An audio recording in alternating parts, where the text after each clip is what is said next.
Okay, good afternoon, class. So today we will be discussing about the shortest job next, preemptive, and the round robin or the RR. But before that, bigay ko muna sa inyo yung mga formula that is using by SGNP and round robin.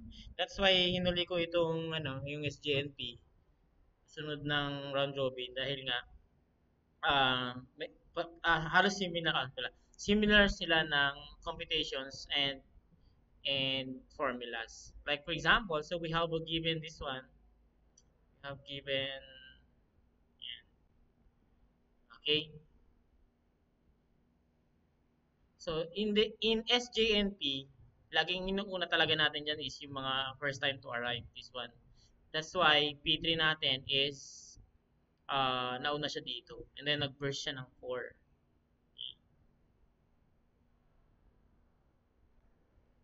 The next is P4 is nag-burst ng 2.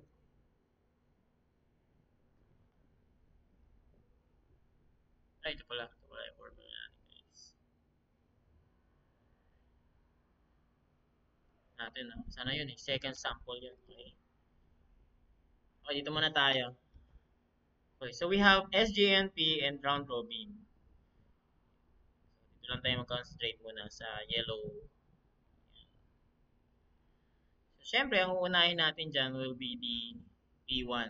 Okay? Kasi siya yung first time to arrive. Okay? So, kapag nagsisimula pa lang tayo, syempre, ang gagawin natin is to magbe-burst lang tayo ng isa-isa lang. Yan, isa lang muna. Then, ito magiging siyang 7. That's it. Kasi minus 1. Okay? After nun, at time 1, sino yung mga dumating? So, meron tayong nag-arrive ng P1 and P2. Yan. Yung dalawang yan. Then, yung sa dalawang yan, sino ba yung uunahin natin? Siyempre, shortest job next to, kung sino yung pinakamalit na first time, siya yung uunahin natin.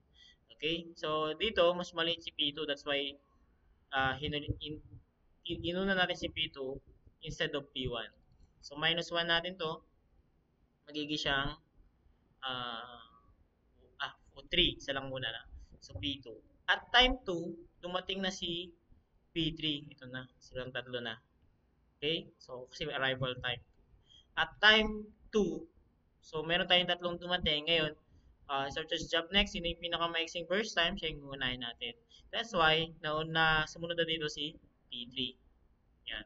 Papansin natin, P3 na yung sumunod. And then, isa lang din yung winners natin. Isa lang. Okay? At ito tayo na. At time 3, dumating lahat.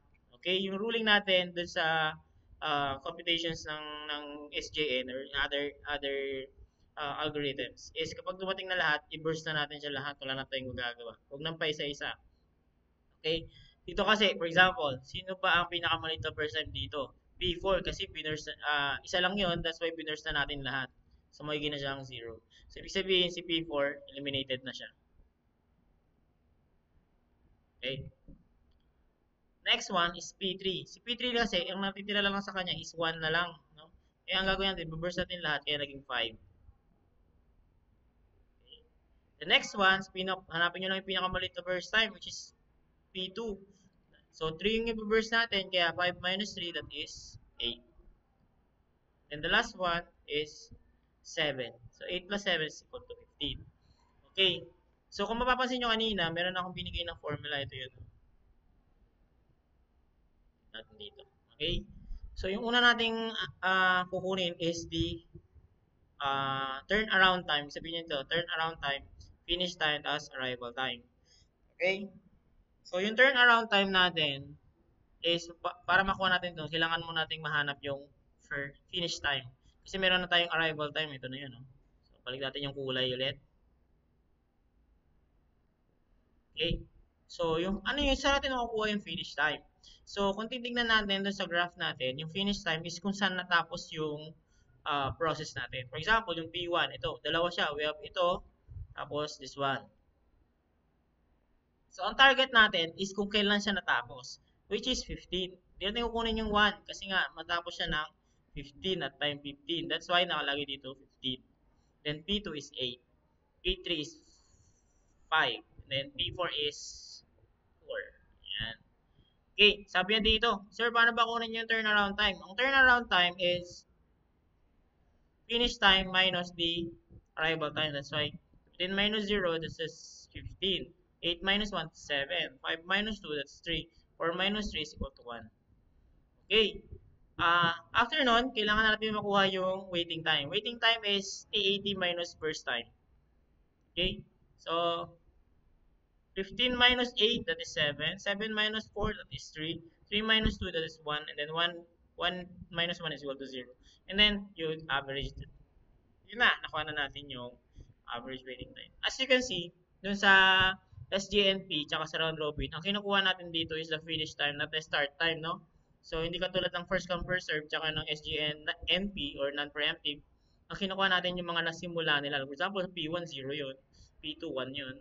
No? Dito, ang kinukuha natin sa SGNP tsaka sa round robin is the finish time. Yan. So, ganun lang siya tignan. Okay, the next muna tayo. Dito na tayo sa round robin.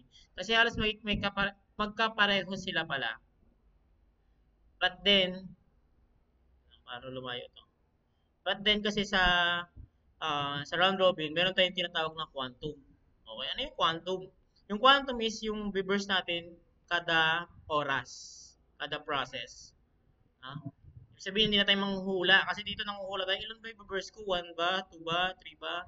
Okay, sa round robin, hindi. Meron na siyang sariling quantum. Okay? So, concentrate lang tayo sa naka-yellow box. Okay, for example, siyempre dito, as you can see, yung round robin, nakalagay dyan FCFS. Nilagay ko dyan FCFS. Kasi nga, ang round robin is nakabase siya sa first come, first serve version. Okay? Sinabi natin first come, first serve, kung sino yung unang dumating, siya yung reverse. Now, for example, dito, P1, nauna siya.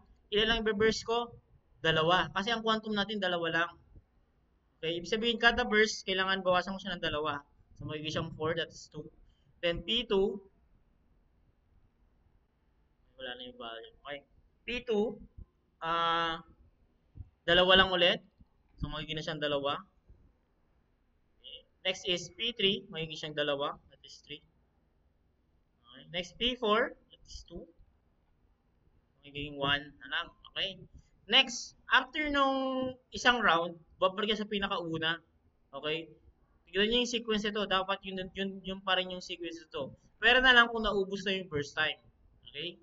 For example, P1. So, may natira pa siyang 4. So, magiging siyang 2. Okay? 8 plus 2 is equal to 10. Okay, P2 may natira pa. Pero 2 na lang, no? So, magiging siyang 0. So, eliminated na si P2. Wala na siya. Okay, next is P3. Meron pang natira sa kanya 3. Babawasan natin 2. Magiging siyang 1. That's why it's naging 14. Then P4, wala na tayong burst na sa kanya 2 eh. Wala na tayong i-burst na 2. That's why, isa lang i-burst natin. Na? Kaya magiging 14 plus 1 is 15. Then, eliminated na siya. Next. Oops. Sobra guys. Next one is P1 na yung sumunod ulit sa una. Ayan. So, mag-burst siya ng 2 kasi quantum natin 2 lang eh. 15 plus 2, that is 17. So, eliminated na to. Then P3, isa lang. Kasi isa na lang meron sa kanya. Kahit may 2 quantum tayo, kung isa lang din naman talaga natitira. So, wala tayong magagawa doon. Isa lang din. Okay. So, yung sa formula ng round robin and then the SGNP is halos the same lang. And finish time yung kinukuha natin. Balik ko lang to sa dating forma kasi formula ko na dito. Okay. Turnaround time is finish time minus arrival time. So, yung finish time natin is P1 is 17. Siya, 17. P2 is 12. P3 is 18. Then P4 is 15. And then T80, dito yun. No? Finish time minus arrival time. Finish time minus arrival time. So 17 minus 0 is 17. 12 minus 1 is 11. 18 minus 2, 16. 15 minus 3 is 12. Then waiting time is turnaround time minus burst time.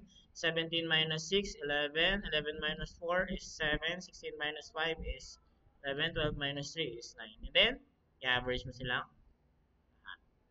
Okay, so yan na yung formula.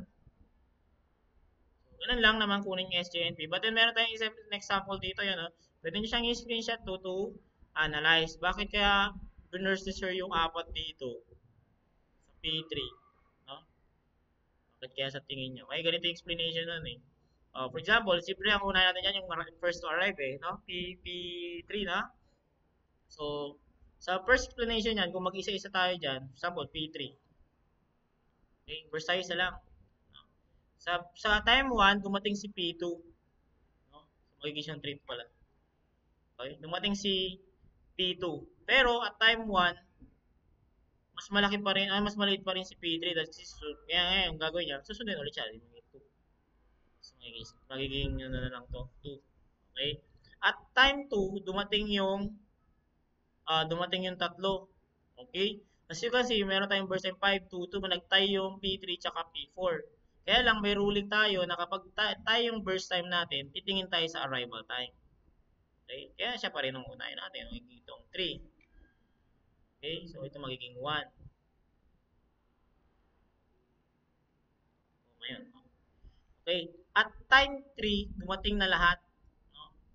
Sino ang pinakamababang first time sa kanya? P3 pa rin. Kaya naging 4 yun. Kaya ito, 4 pa rin siya. Okay? So, pwede niyong pag-aralan to. Practice nyo ba nung nakuha yung pending round robin. So, sa round robin, tignan nyo lang naman yung quantum eh. Madali lang naman yan. So that's our topic for the last topic for OS algorithm. So ready kayo sa sa quiz natin next meeting.